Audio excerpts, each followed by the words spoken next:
Hi there and good evening. Welcome to our live stream this evening. My name is Colin and I'll be working with you guys tonight. Let me just check my volume level there, make sure it is set correctly, which it looks like it is. Thanks so much for tuning in. The topic for this evening is how to make decisions with inner clarity or from a place of inner clarity. And I chose this topic because it's what I do. I help people to make decisions and to find inner clarity in that process. And so it's something that has come up with the people that I work with, and it's something that I wanted to share with you. It's a process of discerning and of exploring and understanding how you best work. So it's a conversation I'm looking forward to having with you this evening. As always, if you would like to get a reading during the show, I do intuitive readings. Feel free to email me at the cmintuitivereading@gmail.com.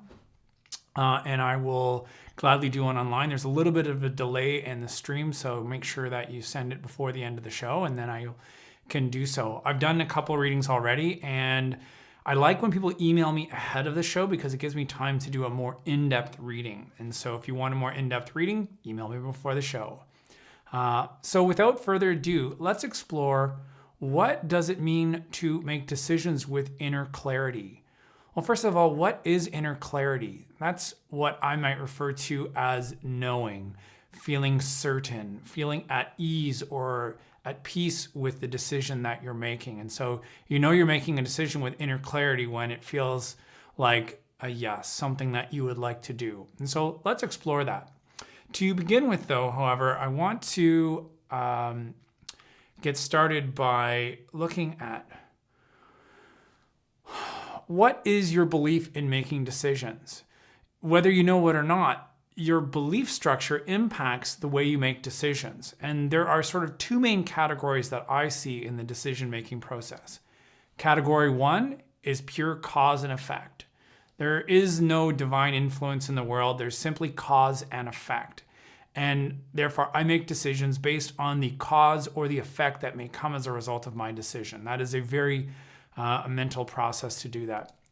The other one is to view decisions as stepping into this current of wisdom or divine grace that is ever present in our life, so that we're not just making decisions in terms of the effect, what may come as a result of it, but what is in alignment with the highest good, or what is in the alignment with my highest good or my empowerment. And so if you only believe there is cause and effect, then you pretty much are only going to want to invest in mental strategies to discern. If you believe that there is more than cause and effect, that there is some form of divinity in the world around you or higher consciousness, you're going to want to explore the second one. So now here's the thing. If there is only cause and effect, people who are great with cause and effect are ultimately just good gamblers. It's always going to be a gamble, because we don't know all of the criteria, what's influencing it. I had someone that I knew that wanted to create a computer program that studied all of the statistics in baseball to try to determine what outcomes would be. And even the most brilliant supercomputer is still only going to be gambling because you can't know all the data. And so the best you can do as a gambler is to stack the odds in your favor, and that is using pure mental strategies. Now, if you do believe in divine influence, then the decision-making practice can be viewed as an act of faith. It's about stepping into what serves the highest good or your potential. And it involves the belief that there is divine influence that's helping to guide you or support you in that decision-making process. Now, what's really interesting with this perspective is that you can use mental strategies, and we'll explore that tonight. And you can also use intuitive strategies, which is what I use and what the primary focus of this evening will be. So first of all, I want to go through a list of what are some good mental strategies that you can use. The first one, and this is the most obvious one, is using pros and cons. Have you ever had a list of these are all the reasons for and these are all the reasons not to?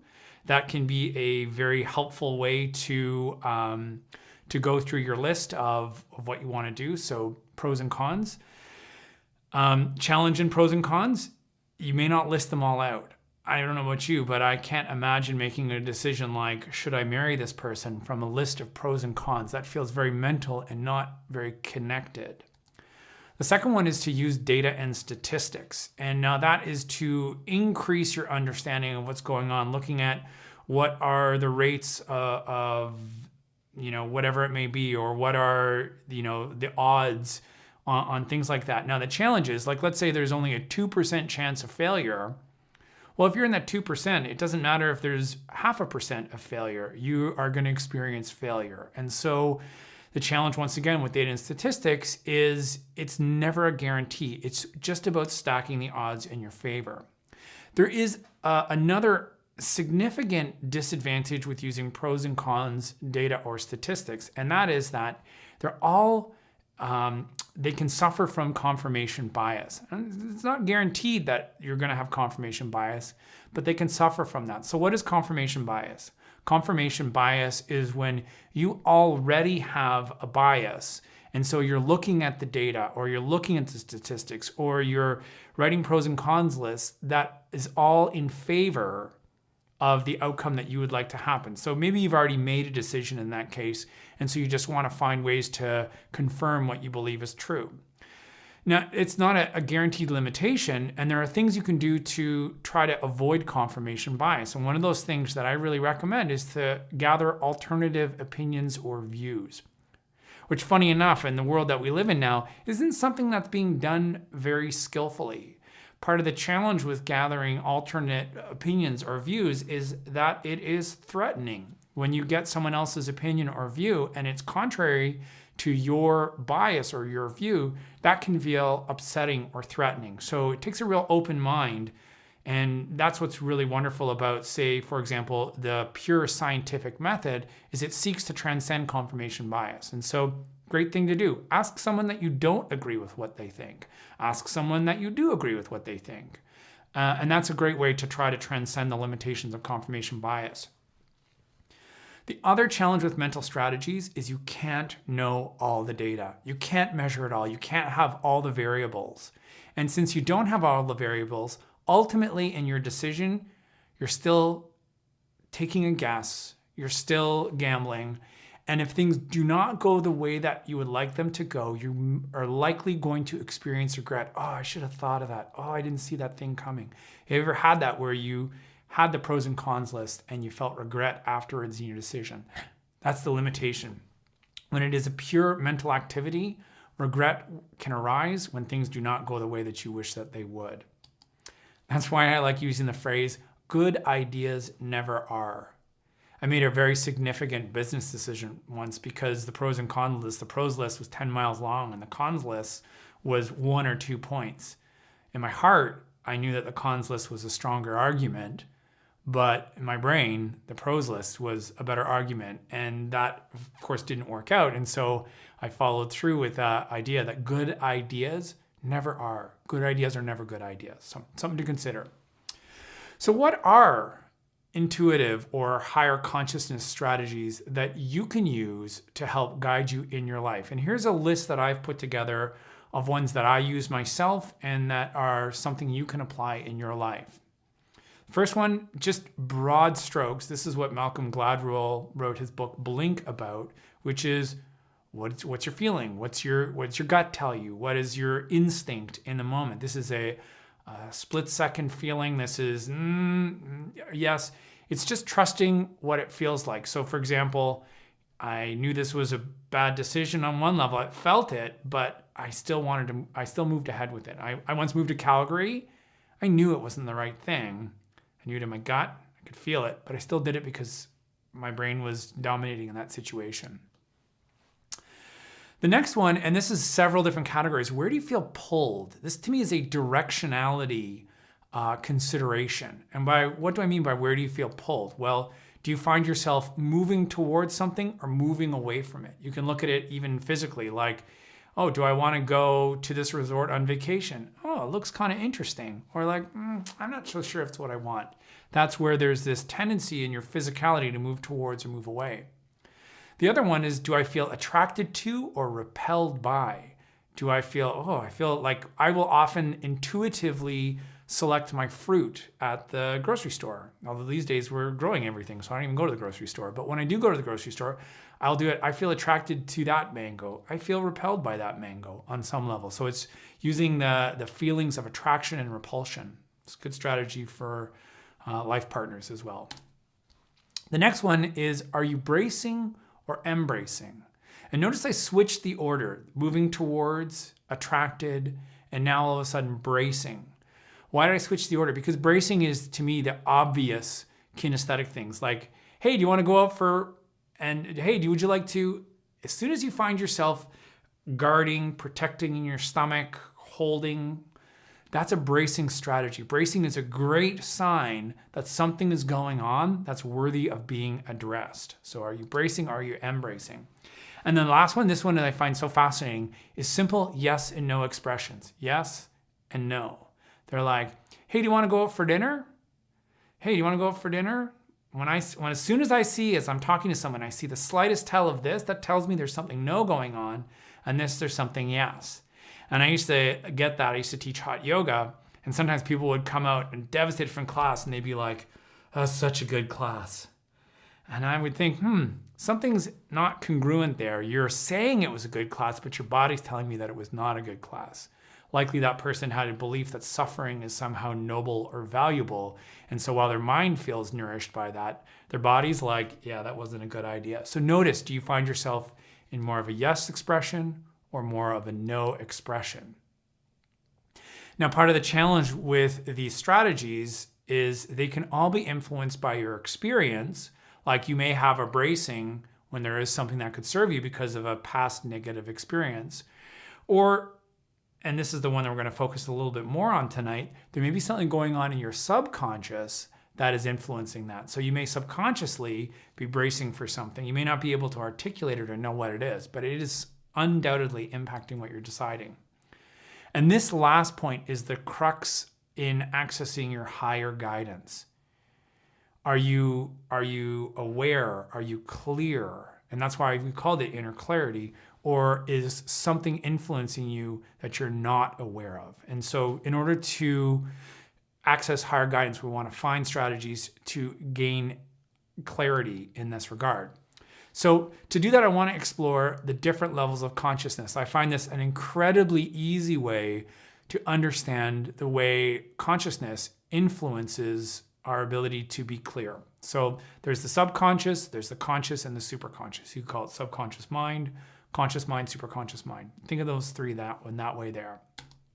So subconscious mind, what is that? That's the thing that influences us, but we're not aware of, or we're vaguely aware of it. It's where like, something doesn't feel right, but I can't put my finger on it.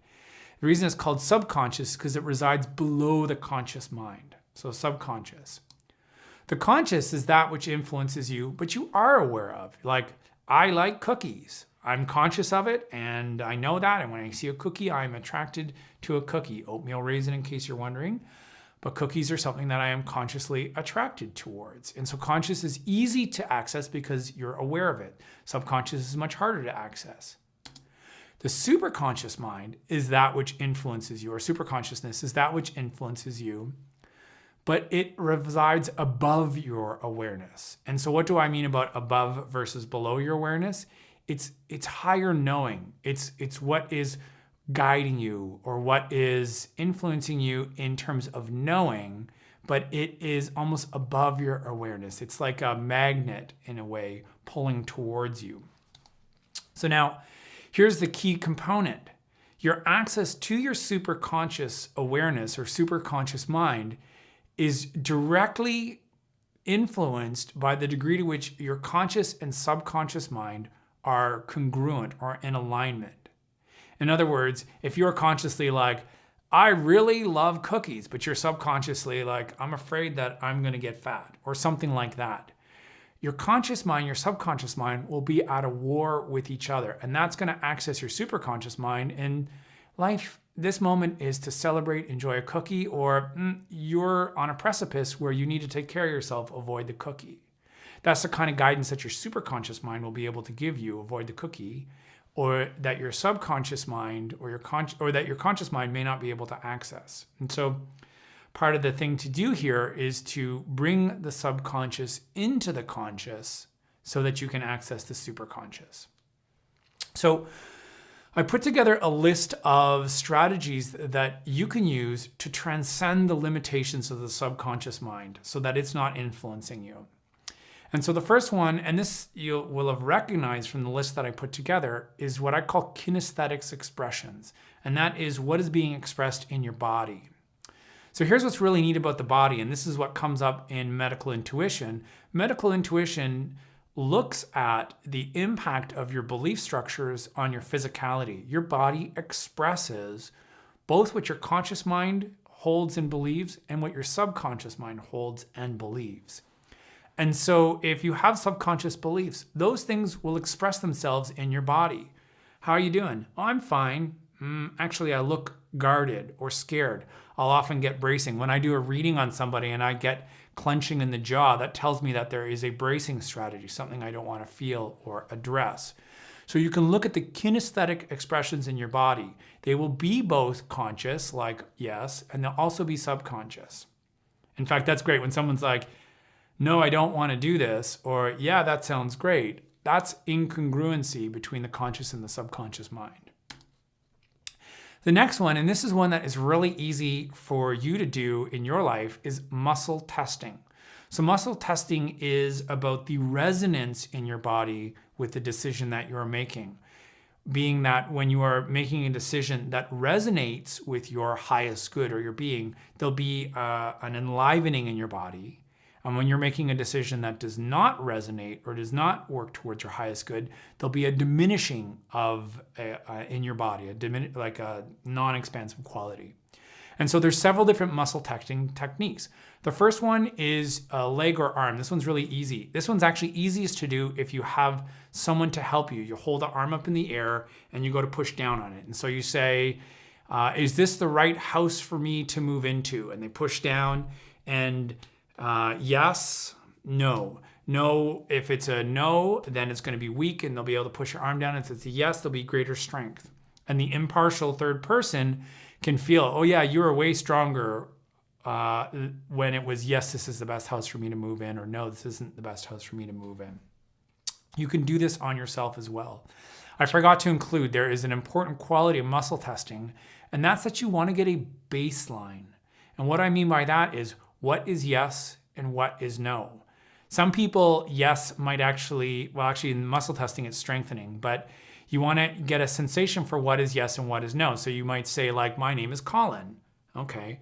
My name is Bruce. Oh, yeah, no, I felt the difference there. So that you start to calibrate your measuring system. That's really what it's for. The next one, which is one you can do on yourself, is a finger ring test. And there's two ways to do that. One is to just make a circle with your fingers, put two more inside, and try to push your fingers apart. So you're like, you know, is my name Colin? Is my name Bruce? Okay, so I'm not Bruce, I'm Colin, and that is true. You know, is this the right place for me to move to? Is it better that I stay where I am? You can also do that where you interlace two fingers and try to pull them apart. Is my name Colin? Is my name Bruce? And so that's a way to measure with a finger ring test. It's good to practice that one to find the subtleties and how that works. Now the next one is the index and middle finger test. That's where you take these two fingers here and you put one on top of the other. And what you're doing is you're using your middle finger to push down on your index finger. And so you'd be like, is this the right vitamin for me? Is it, I was buying some zinc at the store the other day. Is this zinc better for me? Is this zinc better for me? I used a different strategy than muscle testing, but that might've been a good one. I could have gone, yeah, this one feels stronger than this one. And you can measure that. In fact, my very first intuitive counselor that I went to go see would choose flower remedies. He had a tray of them and he would simply put his finger over top of them and he'd notice the one that felt the strongest and then he would prescribe that one. So that can be a really valuable technique. Muscle testing. The next one is the coin toss. And what do I mean by the coin toss? I don't mean tossing a coin and letting the coin decide for you what you should do. In fact, that's what brought up this entire topic tonight is I did a session with someone this past week and I did a coin toss And they were really excited about the answer that came up. And I asked why they were excited. And they said, oh, because the coin is deciding for me and I don't have to choose. Now, that is not something that I recommend in the decision-making process. That is leaving it up to chance. That's where you don't trust or believe in your capacity to discern for yourself. And I would say that was true for this person that I was working with, is that they didn't know it was right for them. And so to have a coin flip and give a response felt clear. And in the intuitive counseling world, this is the most shadow component to me of intuitive counsel. I want the intuitive counselor to tell me what to do, not I want the intuitive counselor to help me to discern so that I can choose for myself. And that's really what it's about. No one can tell you what to do. That is for you and you alone to decide. They can offer their opinion, they can influence, but they can't decide for you. Just as no coin can decide for you what is best. So how do you use a coin toss to make a decision? It's very simple. You toss a coin not to decide for you, but to see what your reaction to the decision is. I should go to this resort for a vacation. Heads, yes. Tails, no. Tails, oh, strange. I kind of thought this would be the place to go to. Look at that. When the response was no, that didn't feel right. If the response is yes, oh yeah, totally, that's what I thought. That's telling me how I'm responding. And sometimes it's not always clear. You might be like, yeah, that makes sense, but not every decision is so easy to make. And so the black and white of a coin toss may be tricky because it may reveal some things, but not all things. So it's a wonderful technique, the coin toss. The next one is to receive counseling. And there's sort of, I categorize counseling in two different categories. One is traditional therapy or counseling. And that's where either the person helps you realize for yourself what's going on in your subconscious, or they study you and they help to reveal to you what's going on in your subconscious. It's a wonderful technique. It can be very helpful. There's advantages and disadvantages to self-directed counseling versus externally directed, where you're having the other person tell you more things. And that's a great technique. And the other one, and I'm a little biased because I love this one, is intuitive counseling. And intuitive counseling can be so very powerful because in intuitive counseling, especially when the counselor knows nothing about you, I only know your name and your age. I don't get to even see what you look like or anything. If what I say is true and it resonates, to have a stranger express something to you that feels true and accurate, that resides in your subconscious, it's a very rapid way to illuminate, for you to be like, oh yeah, that is what's going on. I get that. And then, oh, sorry, I just pressed the wrong button. I thought I was off my screen for a second there. And so it's a very rapid way. In fact, I know I've done a good job in my intuitive counseling when someone goes, yeah, no, I get that.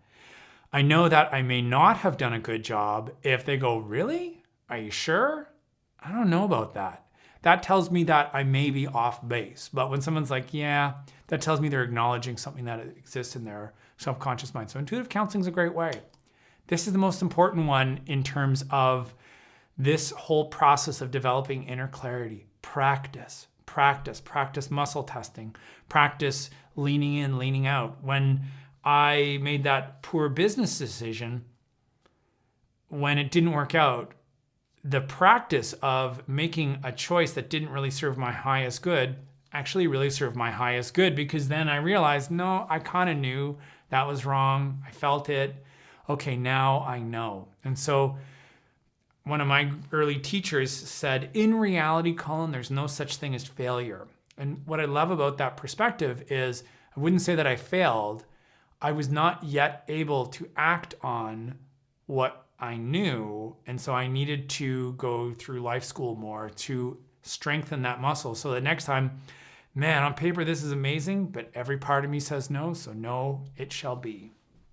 And so this process of discerning and acting and discerning and acting, especially when you do it from a place of intuition, I've invented a word to describe this that works for me, which is retroflexion. And what do I mean by retroflexion? That means when you are about to make a decision, take a screenshot of what it feels like to be you.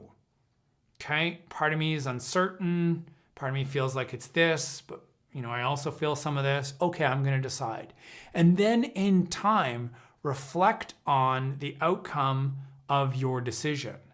And by outcome of your decision and awareness of what that screenshot of how you felt, you can start to discern, oh yeah, that's right. That's why it felt like that in that moment. And so you want to retroactively reflect on the feeling that was in that moment. So when you are making a decision in the future, you can better read the signals that you are getting. So retroflection is a really powerful technique in order to do that. Now, there's a few additional points that I wanted to go over and to explore with you, or just to make clear, because I think they're really important considerations. So when you make a decision from inner clarity, does that mean it's going to feel good or it's going to be comfortable? And the answer to that, unfortunately or fortunately, is no. Clarity does not mean comfort. And in fact, I would say that's one of the greatest impediments that people face in making decisions, is that they're seeking comfort, not seeking empowerment. And so the question is, will this feel good?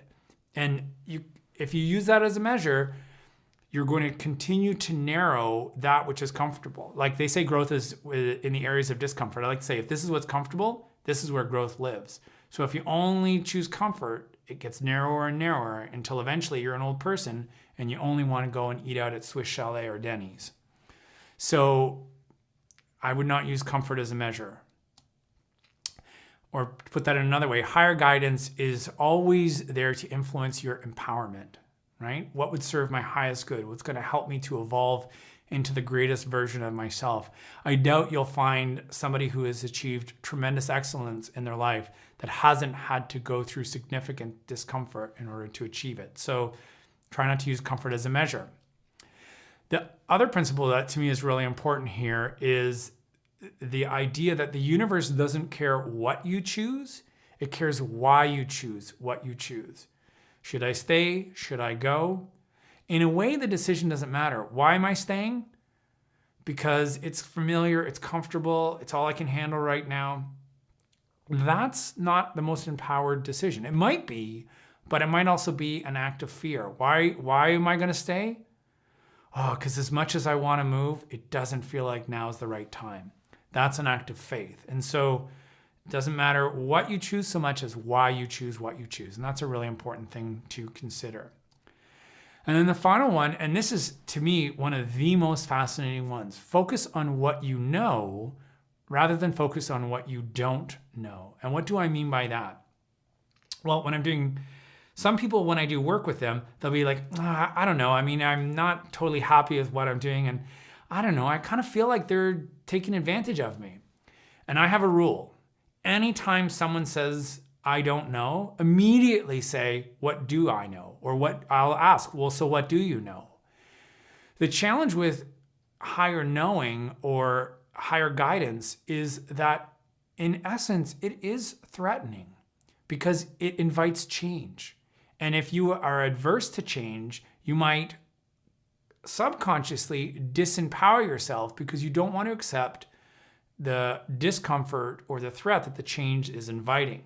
And so when you say, I don't know, that is a way of trying to subvert what you do know and to keep the threat of change at bay. And so if you are an I don't knower, anytime you say it, if you can catch yourself, okay, what do I know? I don't know. I'm not happy in what I'm doing. What do I know? Oh, I'm not happy in what I'm doing. I'm not happy and I need to make a change. Oh, I didn't want to admit that to myself, but I just did now. And so, I don't know. Sometimes it's not the time for us to be able to act on everything that we know. It may take time. There are things that I've known, but it wasn't time to act on it. And then eventually when it was, I knew. And so, can you transform your I don't knows into what it is that you do know? And so, anyhow, that's my list here. I hope this has been helpful. I'm back on the screen here, and so now I'm able to see what is going on here. And I'm going to just use one of my little features here. I appreciate what Judith Sherman is saying here, which is oatmeal chocolate chip cookies. Really? What did you say here, Jared? Rarely has a good decision felt comfortable for me.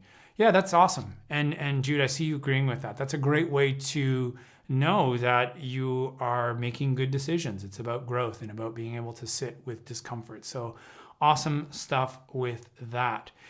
Any other thoughts or questions about that? Are there things that I raised that you don't agree with, or things you think I may have missed? You're welcome to write something in the comments below after the video and I'll respond, or during the live stream, feel free to add some points in. That may be a helpful thing to do. I hope it's been helpful. These are the things that I do. Now, I don't do kinesthetic testing anymore, and that's because I have practiced this so much that I really trust my higher knowing. I really trust when I'm aware of something. And so the congruency between my subconscious and conscious mind is something that I have worked on. And one of the ways that I do that is I can't stand lying. I like telling the truth. I like what I say is what I mean. And sometimes that's profoundly uncomfortable because that could be threatening in conversations, because instead of being agreeable, I am potentially being disagreeable. But it also helps me to access my higher knowing or superconscious mind. So anyhow, I hope this has been helpful for you. I want to go now through some of the readings that I have done here. And it looks like I've got a couple people who have written in, and I will do those in a moment, but I'm going to start with the ones that I've got right here. So the first one is for someone with the initials SB. SB. So SB, and by the way, what I'm doing here is I use the name and the age to get a coordinate with somebody, and then I write down whatever comes to me and articulate it to you. And what's interesting is I'm not trying to be right. I'm trying to be congruent with my higher knowing. And then it's your job to tell me if this feels true or not for you. And more often than not, people tell me that it is very accurate. So hopefully this will help you in your life. So SB. As soon as I tuned into you, I saw someone with a very sunny disposition. I saw you with generally a very positive or optimistic outlook in life. And that felt really nice. And it's worthy of acknowledging, someone who tends to be positive. Underneath that, I felt an element of anxiety, or more specifically, sorrow or deep regret. That's the word that I wrote to, sorrow or deep regret. There's something that is troubling you.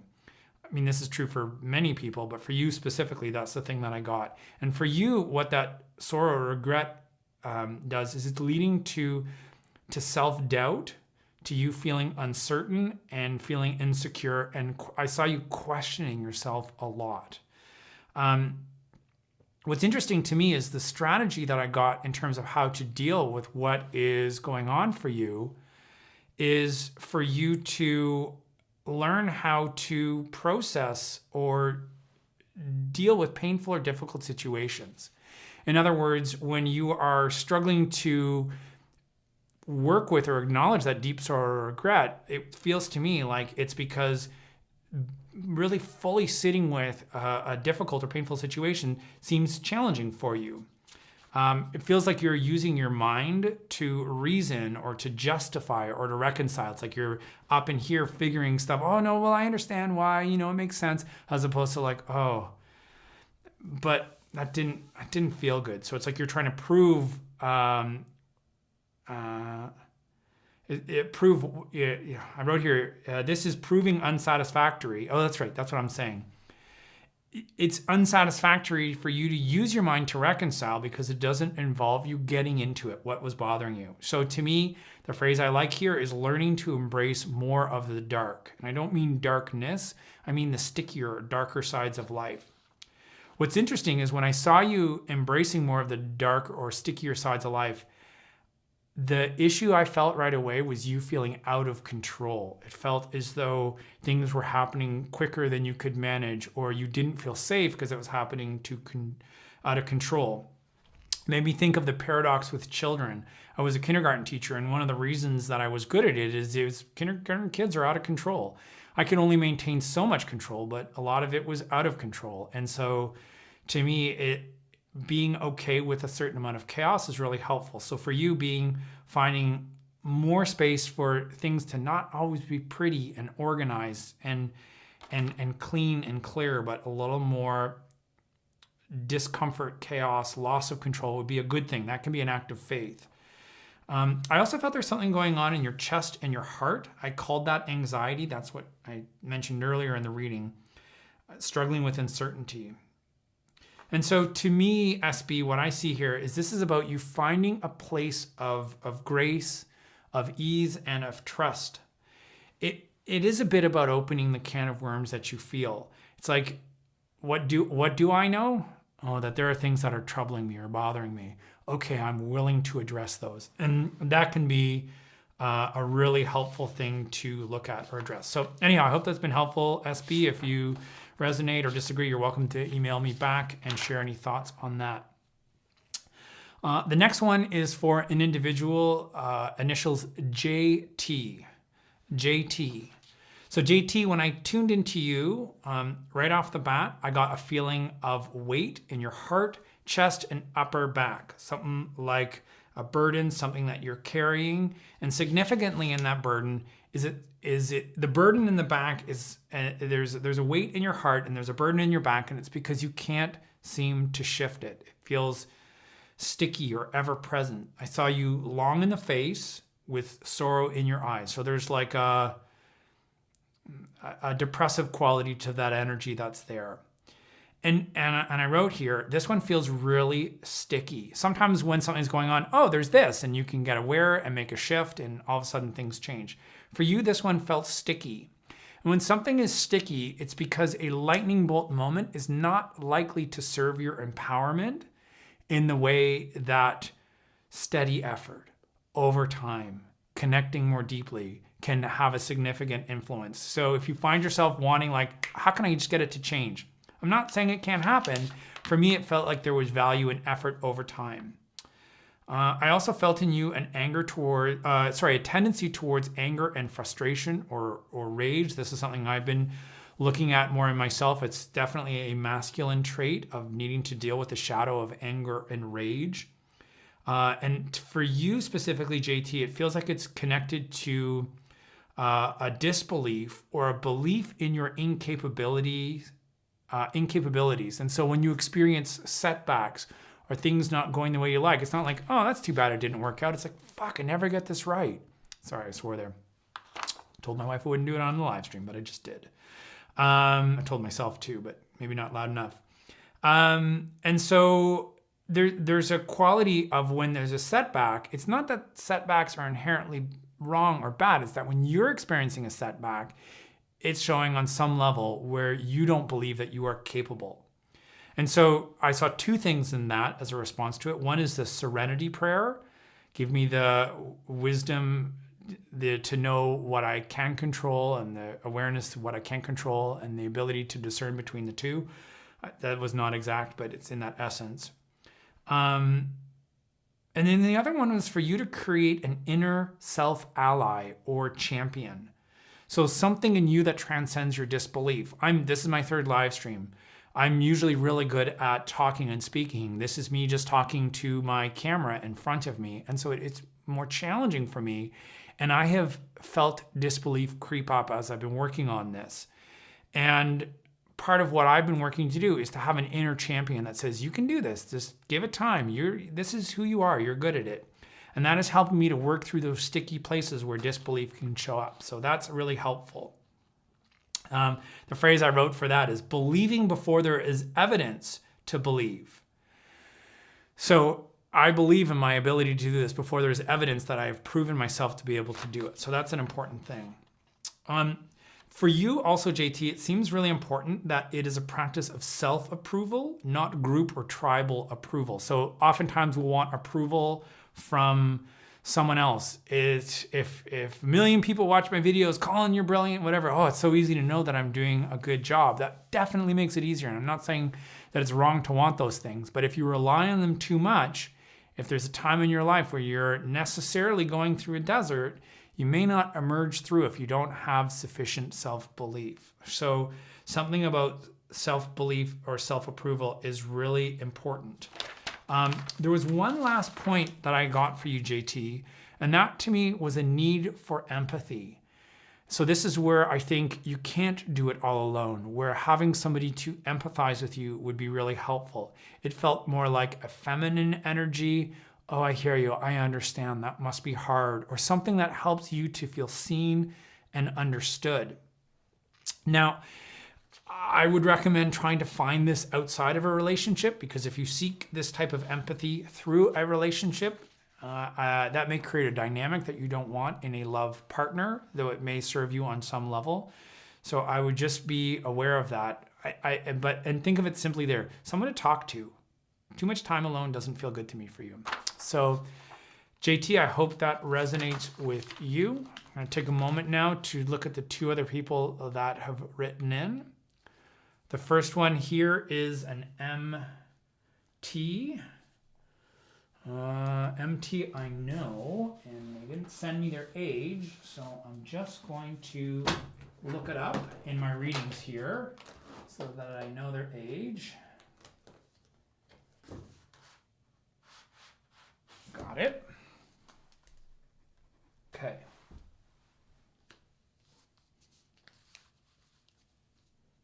Okay, so MT.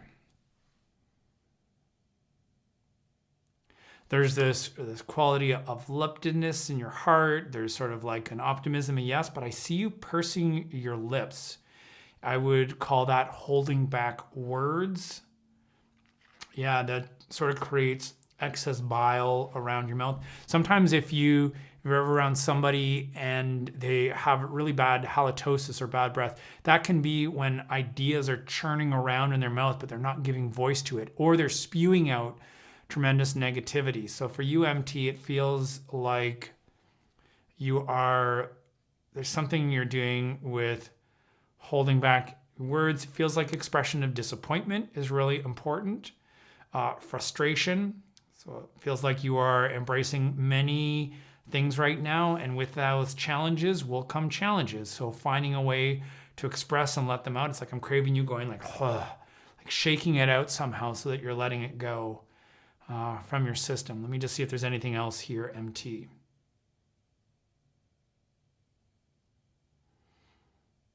A little bit of acknowledgement that this is hard would be helpful. It feels like acknowledging struggle may lean you towards a pity party, which I would not recommend. But acknowledging difficulty is helpful because things can be difficult, and that's worthy of acknowledgement. Let me just see if there's anything else. No, that feels good. So hopefully that's helpful for you, MT, and those points. And then there is one other one here. So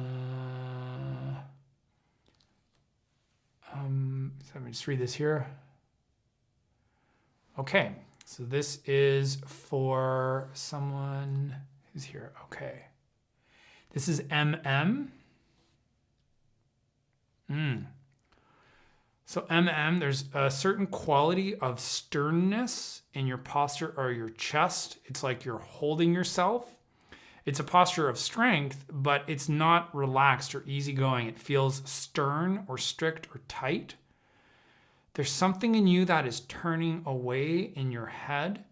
And you'll notice this conversation about decision-making process is that there's something turning away. So there's something that you are rejecting, or you would benefit from rejecting, but there's something in how you're holding there. And there's like a curling in your throat in that.